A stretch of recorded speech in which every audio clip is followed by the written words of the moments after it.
जी question number 9 है the angle of elevation of the top of the building from the foot of the tower is 30 degree and the angle of elevation of the top of the tower from the foot of the building is 60 degree.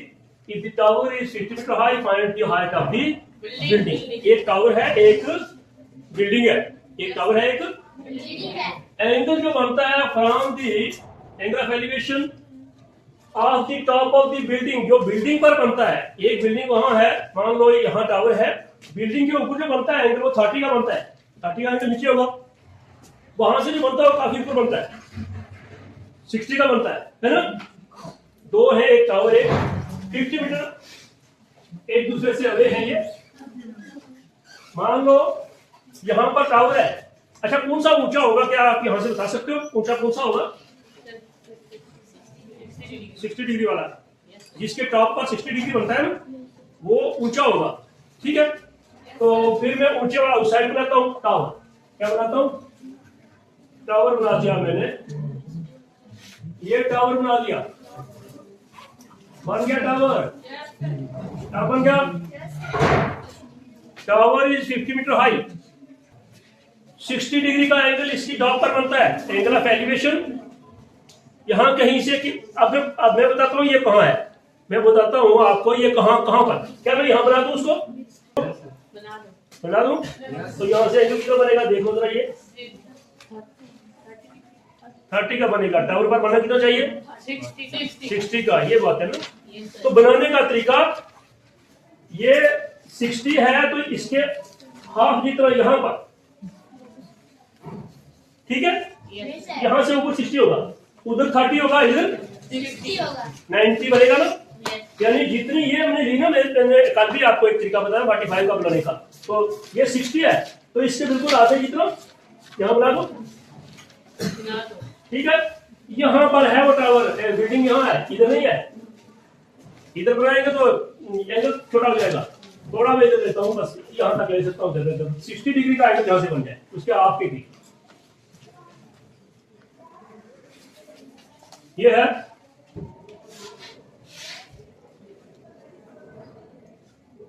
ये angle of elevation from the foot of the building at the top of the tower is 60 degree, है ना. ये 60 degree angle बना, लेकिन यहां पर है building, यहां पर है बिल्डिंग. क्या है? बिल्डिंग है. अब वो कितनी ऊंची है? कहता है यहां से उसका 30 डिग्री का एंगल बनता है. यहां से ऊपर जाएगी वो, यहां से, लेकिन एंगल कितने का बनेगा? 30 का. बहुत छोटी है ये. मैं इधर ले जाऊंगा 60, 45, यहां सेंटर से होता है 45, तो थोड़ा और नीचे ले जाऊंगा. इतनी सी तो बिल्डिंग है. ये है बिल्डिंग. है समझ में?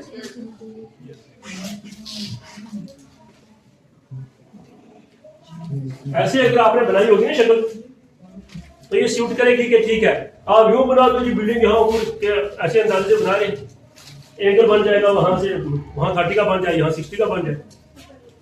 तो ये top of the building, ABC नाम रख लेते हैं. छोटे सोचने को एबीसी नाम रखते हैं, उनका नाम लिख लेते हैं. ठीक है, क्या क्या रखें? A B C D. इनके नाम अब स्पेसिफिक कर दो. ये क्या क्या चीजें हैं? ये क्या है? Foot of the building. ये क्या है? Foot of the building. तो ये टॉप ऑफ दी बिल्डिंग. ये लिख दो, क्योंकि आपको दोबारा इधर लिखने पड़ेंगे, वहां पर इंग्लिश लिखनी पड़ेगी. तो फुट ऑफ दी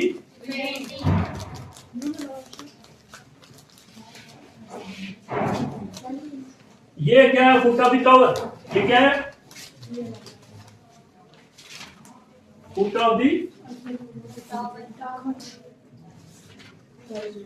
टावर. ये टॉप ऑफ द टावर, ये टॉप ऑफ द बिल्डिंग, इसको top of the building.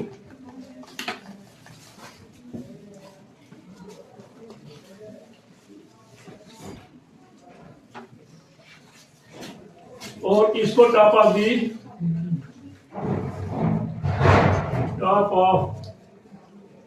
Tower. Point के साथ लिख दो ब्रैकेट में. ये वर्टिकल ही हमने सपोज किए हुए, बगैर उसके कहे तो ये वर्टिकली स्टैंडिंग है टावर भी और बिल्डिंग भी। तो अब ये हाइट अगर दिया है हमारे पास, इतनी इंफॉर्मेशन तो हो गई। ये एंगल जो है ये 30 का है, ये एंगल 30 का है, ये 60 का है। अब देखो हमने निकाला क्या है, ये वाली हाइट ए डी, क्या निकालना है? एक बार फिर से टेंशन, एंगल ऑफ एलिवेशन कहते हैं ऊपर को, और एंगल ऑफ डिप्रेशन कहीं आएगा नीचे को।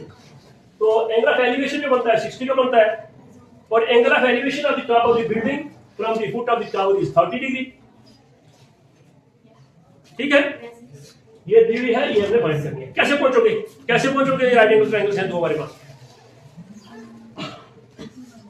ऐसे होता है कि यहां पर हम खड़े तो फिर एक स्टेप नीचे उतरेंगे, फिर उस स्टेप पर चढ़ जाएंगे।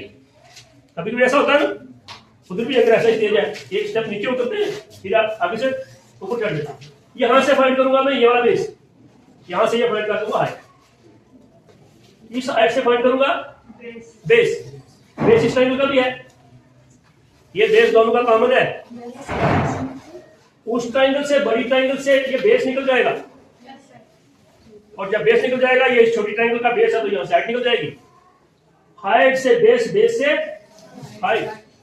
ठीक है, बिल्कुल छोटा सा क्वेश्चन बन गया हमारा। तो ये हम इसके सब पॉइंट्स हम अलग अलग स्पेसिफाई करें कि ये फलां हाइट है, ए बी हाइट है, ए सी ये है, all those things are mention किए, है ना। तो मैं सिंपली लिखूंगा कि हमने प्रॉब्लम को हमने ट्रेस कर लिया प्लेन ऑफ द पेपर पर, है ना।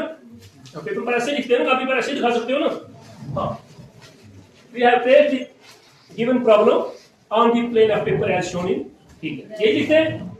एक इस आपको मैंने वी हैव ट्रेस्ड, या the problem can be traced, वो ज्यादा सूट करता है मेरे ख्याल में। The problem can be traced, the given problem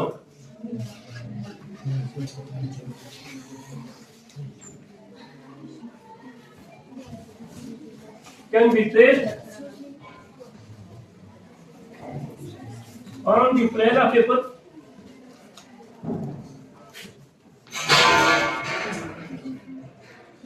as shown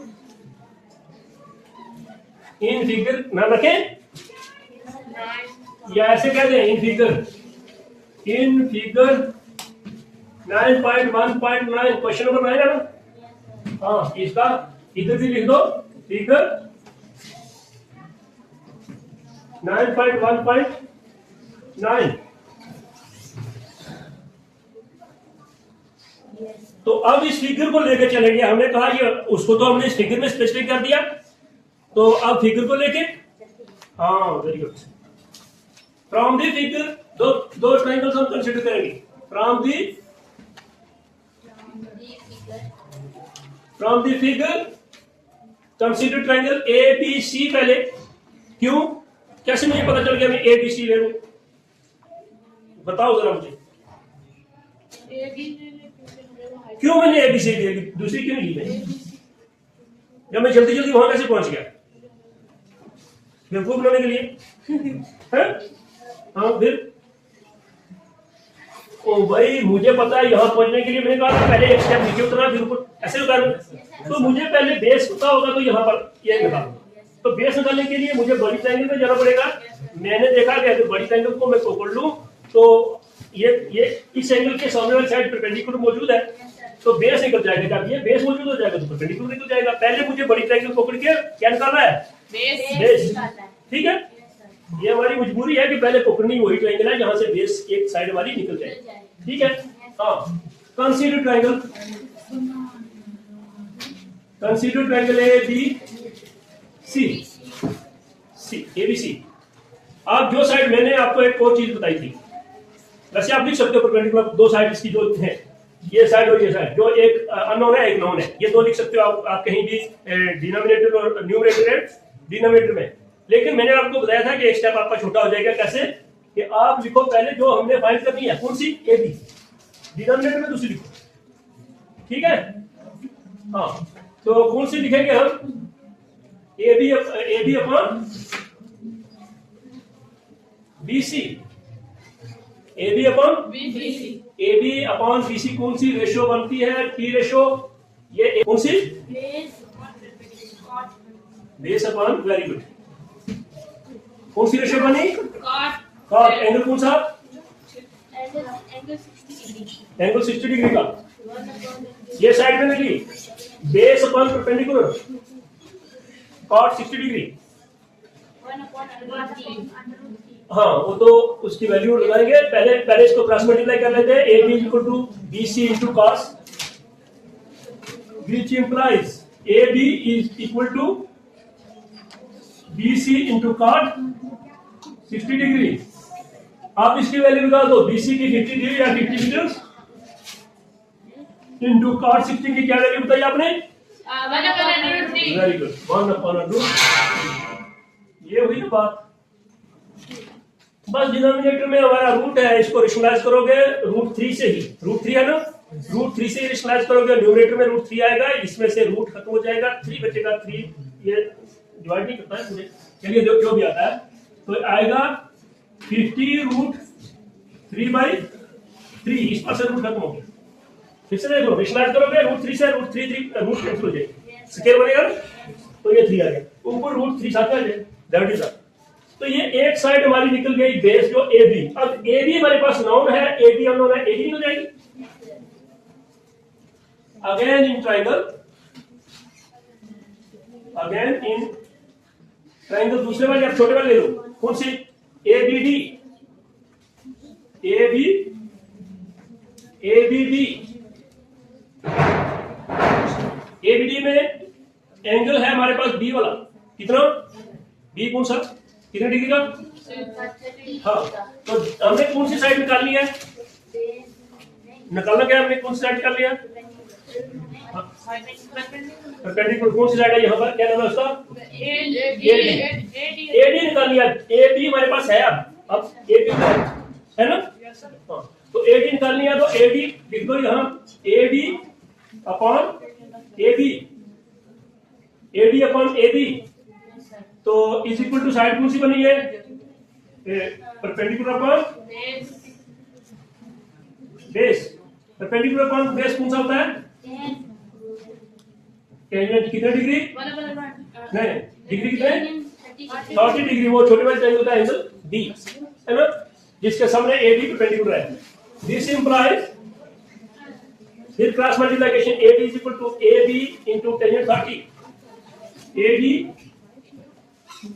is equal to A B tangent 30 degree. A B हमारे पास, ए बी अभी ऊपर लगा लिया हमने, ए बी इधर लगा लिया। ए बी उसको हम नंबर भी दे सकते हैं, फर्स्ट रिजल्ट मेंशन कर सकते हैं और यूजिंग रिजल्ट फर्स्ट। ठीक है, चलिए ये भी मैं कर दूंगा। ए बी है हमारे पास 50√3/3 into tangent 30। Very good, 1/√3 meter. तो यूजिंग रिजल्ट फास्ट, इसका नाम मैंने रिजल्ट फास्ट दे दिया, using result fast.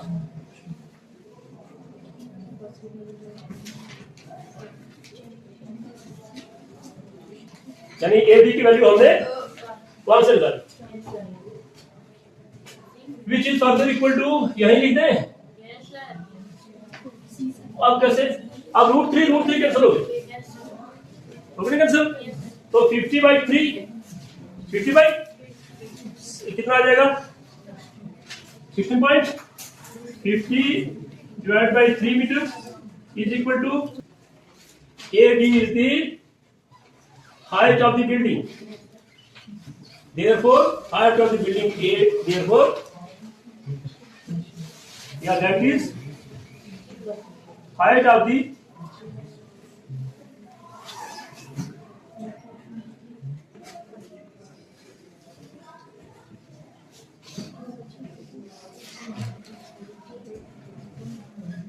building equal to AD equal to 16.66 meters answer.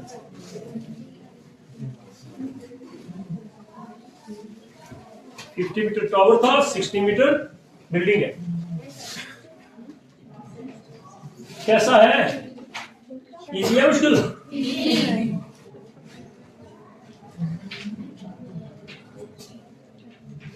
मिटा दूं? नो सर थोड़ा एक बार मिटा दो सर